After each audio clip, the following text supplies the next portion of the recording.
northern Israel. The news is that the ceasefires between Israel and Hamas, well, Hamas and specifically Israel and the fighting forces in Gaza, are tenuously holding and about to fail based on the changes in the expected lists of hostages being released and the order they're being released and the exchanges of prisoners and all that. There's supposed to be 3 or 4 hostages released today or tomorrow by Hamas. Apparently the Bibas family was devastated when they found out that their family members who were being held will not be released this week, as was highly expected to be the case, that they were going to be released.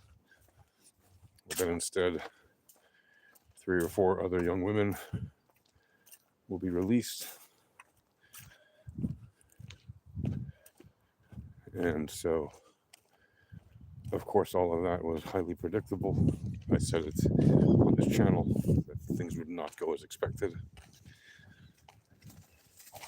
And again, there's still no excuse for holding any of the hostages at all. They should release them all at once.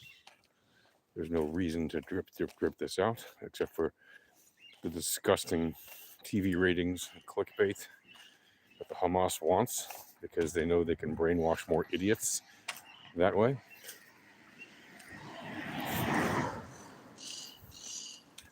And arguably, you could say the same thing about Bibi. He is dripping this out, or he agreed to have it drip out, because he knows this will also make more useful idiots think, oh wow, what a great job he's doing, getting them back. Well, a great job would be getting them all back at once, a year and some months ago. But he failed to do that. Not because he couldn't, but because he absolutely refused to do what was necessary to get them all out at once.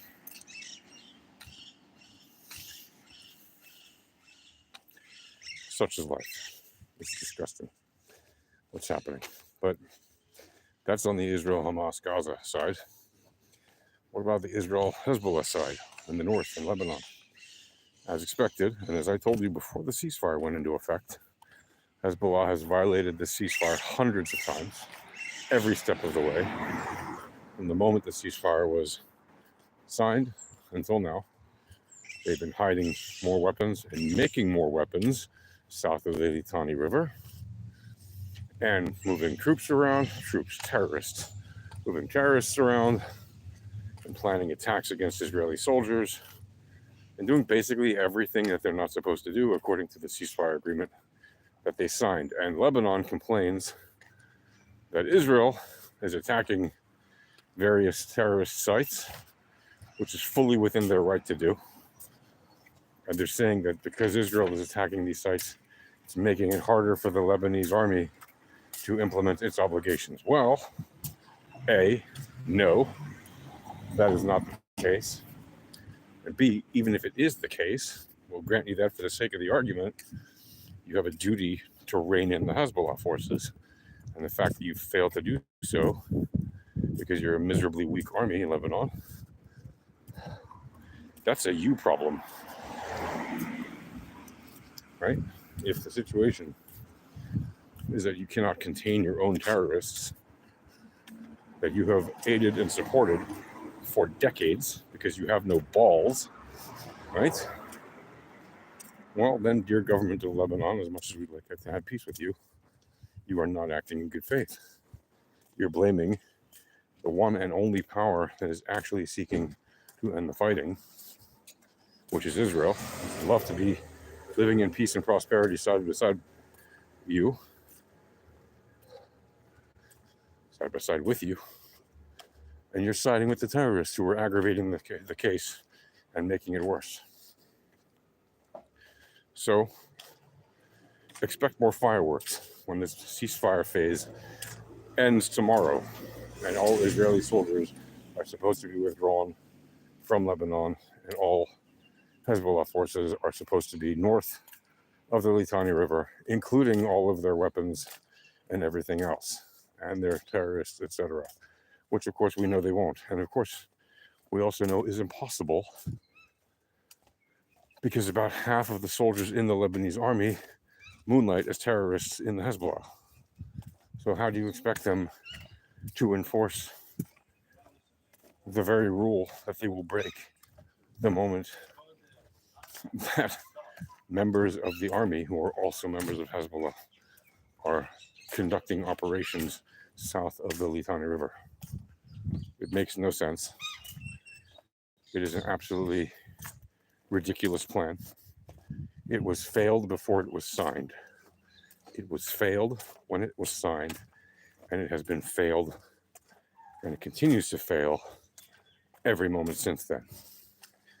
As I've been telling you, Israel will put up with a certain amount of nonsense because of pressures, which they've done.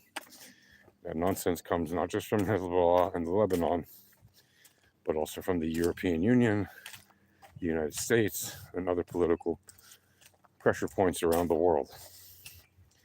And Israel has acquiesced to those complaints and those pressures, and has not launched the attacks necessary to completely annihilate what is left of Hezbollah in Lebanon. When this fails, that will be the green light for Israel to do that. Now it's a question of when. I suppose you could say also if, but when Israel will begin launching its attacks again against Hezbollah. And probably the answer is not until Hezbollah starts shooting rockets and other complaint cylinders towards Israel again. Once they do that, all bets are off. There will be more fighting. Hello, hello, hello. Good morning to all of you. So yes, we've had a couple of months of relative tranquility in northern Israel here. But as I said from the beginning, this is temporary. Don't get used to it. Expect more fighting in Lebanon and on the northern Israel side of that border. It was absolutely ridiculous what is happening. It is absolutely just ludicrous politically that Israel keeps being pushed to not win wars. All of this would end permanently if the world would just bloody well accept that Israel exists. And I know Europeans and Americans love to say they're friends of Israel. But the truth is, you're not really. You're really, really not a friend of Israel, dear European and American governments. I don't care what political side of the aisle you're on. Every time you restrain Israel from winning kinetically and having the outright victory and the unconditional surrender of its enemies in wartime, all you're doing is prolonging the war for decades to come. And shame on all the politicians who do this. I'm not even talking about the people, because politicians don't care about the people. The people can be on one side or the other of the fence. At this point, it doesn't matter. Politicians do what's in their interest, and that usually means satisfying their owner donors. Nobody else. Nobody else matters to them.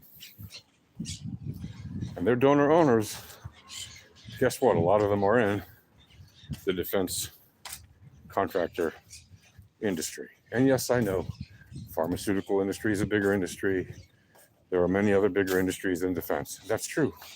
But defense is the industry of the bullets that are the only thing that give governments any quote unquote legitimacy. Right? There is just no other form of legitimacy that people consider to be the ultimate authority. It's always about force. So when you see any government pressuring Israel to do the right thing, quote unquote, to stop acting so asymmetrically, to consider the humanitarian situation and all this other BS, basically telling Israel, stop fighting with the Palestinians, lay down your weapons because you're too powerful against the poor little Palestinians who are bloody well armed for a bunch of terrorist groups, by the way.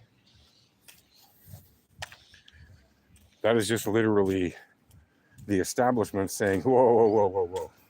We don't want this conflict to end. No, no, no. We want a temporary pause so we can restock and resupply arms to the belligerent parties. That's all that is. And by the way, the Israelis and the Palestinians are also to blame here in terms of their leadership, because they also don't want actually the conflict to end. Yes, Israeli people want the conflict to end. Palestinian people, far less. More of them than not support the conflict going on, but let's pretend for a second that the people of the Palestinians want the conflict to end, even though we know that's not true. But we'll pretend for a minute that that's true. It's the leadership of the Palestinians, which behave like a bunch of fiefdom rulers in a feudal system, which is what they are, and the leaders of the Israelis, who behave very much like oligarchs, because that's what they are, who don't want the conflict to end, because the Palestinian leaders get contracts with concrete making companies, cement making companies, construction companies, etc. And they get weapons contracts with the Chinese and the North Koreans and the Russians. And the American overseers of all this get contracts from Israel when they use the aid money to buy American weapons.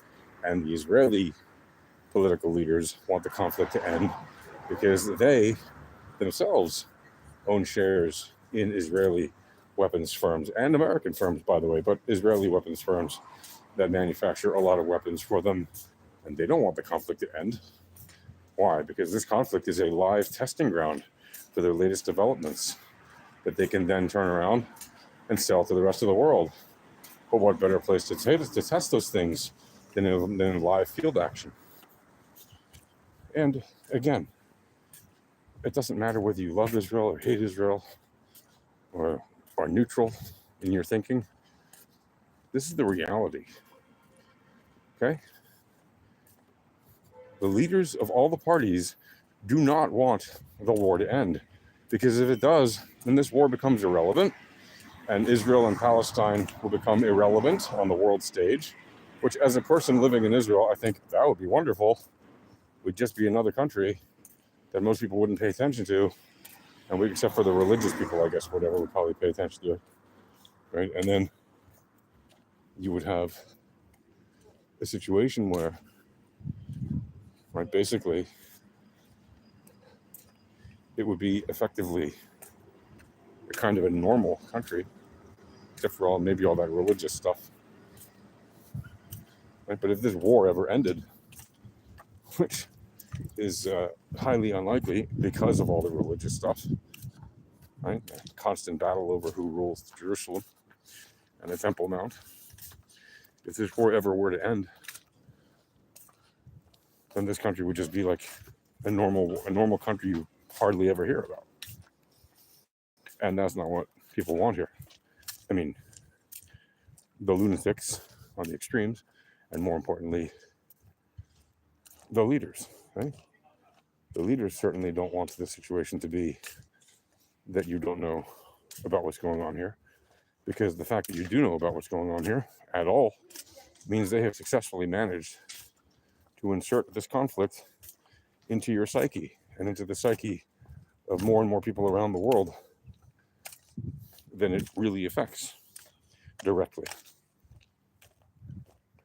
Yes, there may be billions of Muslims, billions of Christians, and a small number of millions of Jews around the world. But directly day to day, this conflict does not really affect you. There are most people in Israel and Palestine who go about their daily lives. This conflict doesn't really affect them day to day, except when it does, right? But we live here in the area.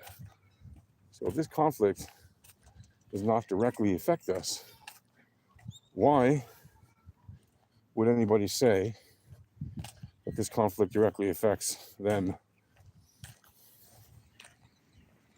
if they're living in God knows where? Indonesia, Algiers, the United States, right? Europe, right? And I'm not talking about anti-Semitism, I'm talking about directly what's happening here in the conflict, in the moment. Yes, you can say that's a result of Islamofascist, Nazi anti-Semitism and all that stuff. Sure. Outside of the immediate theater of conflict here, right? I know sometimes there are attacks in other countries because of anti-Semitism, etc. I'm not disassociating that. I'm saying for this example, and even if you include those, okay, most people who are Jewish or Muslim or Christian around the world do not suffer the consequences of this stupid war, this never-ending war, on a daily basis. Now, again, you can disagree with me all you want about that. And you can tell me, oh, no, it does affect people. Listen, no, statistically, it does not directly impact people. It may indirectly impact them by 1, 2, 3, 4, 5, or 6 degrees of separation. But it doesn't, hello to all the people saying hello. It does not directly, in the first degree, impact most people. Why am I mentioning this and going on and on about it? I'm going on and on about it because it is a direct expression of why the leaders don't want this conflict to end. It's just a fact. If they wanted this conflict to end, they would have ended it long ago. The fact that they haven't done it is a very obvious demonstration of the corruption at the highest levels of all parties involved. Anybody who wants this to end, who's in a position of power to do it, could make it happen, right? Certainly, if you had a consensus of them. However, you don't have that consensus because they all have shared interests. Even if they may be different agendas, they have shared interests in maintaining the status quo of the people at the top and in the circles of the people at the top, right? The leaders want to stay in power and keep getting their share of the deals, and those that surround them want the same thing. And those that surround them want to stay in their positions and also want their share, and so on and so forth. So there's a never-ending spiral of corruption and greed, starting at the highest levels, which again is completely disassociated from the average person on the street. But that doesn't matter. That does not matter. Unfortunately, the average person on the street is not included in the powwow decision-making, talks, discussions, negotiations to end this stupid conflict. This stupid conflict could end properly if it were up to regular people to discuss it. The average regular person in Israel and the average regular person in so-called Palestine, okay, could end this conflict, could end this war if they were being reasonable within not very long. Maybe not one conversation, but maybe. But certainly within a fairly small number of conversations, we could agree and find peaceful solutions and put the past behind where it belongs, let certain bygones be bygones, agree that there needs to be justice for certain actions, and so on and so forth. This is not an intractable, unsolvable quagmire of a paradox and a quandary wrapped up in a fingered handcuff, right? It's just not. But again, unfortunately, we're talking about a conflict which has gone on for so long now. The average person really has disconnected from it, except that they constantly hear about it. So they don't feel really connected to it because they're really not. And they just figure out those Israelis and those Arabs are just never going to stop fighting. As long as you let the leaders continue to make that be the case, that's probably true. This probably will not end, at least and until there is a consensus or a very strong leader willing to make the necessary and extremely risky sacrifices to end the war. And that person probably does not exist. Maybe that person exists, but that person at the moment has not reared his ugly head or her ugly head, has not entered the fray, has not said, I am willing to do this, and has the necessary political power to do it. That doesn't mean there aren't good people who wouldn't be willing to do it, but those good people don't have the necessary political oomph.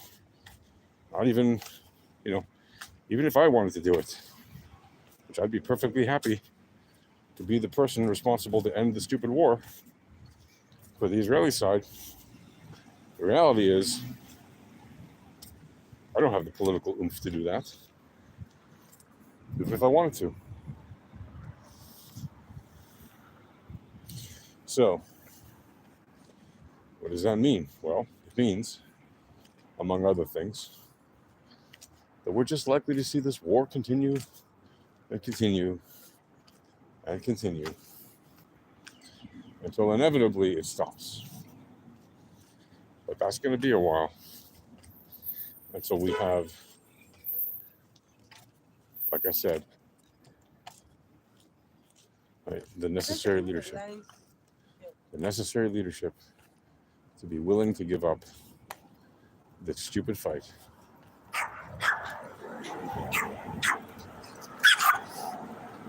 And that's going to be a while, if ever. When I say this conflict will inevitably end, well, there is entropy. So the inevitable heat death of the universe will end this, right?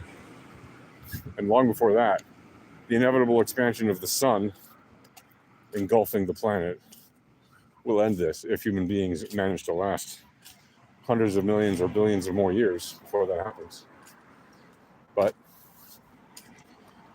will it actually end? Strategically speaking, the probability of that is fairly small at the moment. Fairly small. It's unfortunate, but that is just the reality. Okay?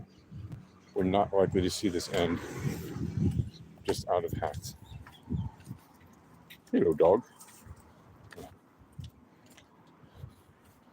We're likely to see this continue until, like I said, someone brave enough with enough political power manages to stop it. That's going to do it for now, folks. Wish you all peace. If you like what I'm doing, give the old algorithm the info. Tell them that you like what you see and you subscribe and comment and share and all that good stuff. And if you don't like it, well, hey, write a comment also. Give it a thumbs down, whatever. Unsubscribe, whatever. Let the algorithm know. What do you think of my content, one way or the other? Okay? I don't do this for money. I don't have even 1,000 followers, as you can see. And so clearly I'm not monetizing this. I'm not doing this for sponsors. I just want my information to reach the people that actually care and want to learn something about somebody or something from somebody who speaks on topics that he actually knows about. That's it for now. Take care. Peace.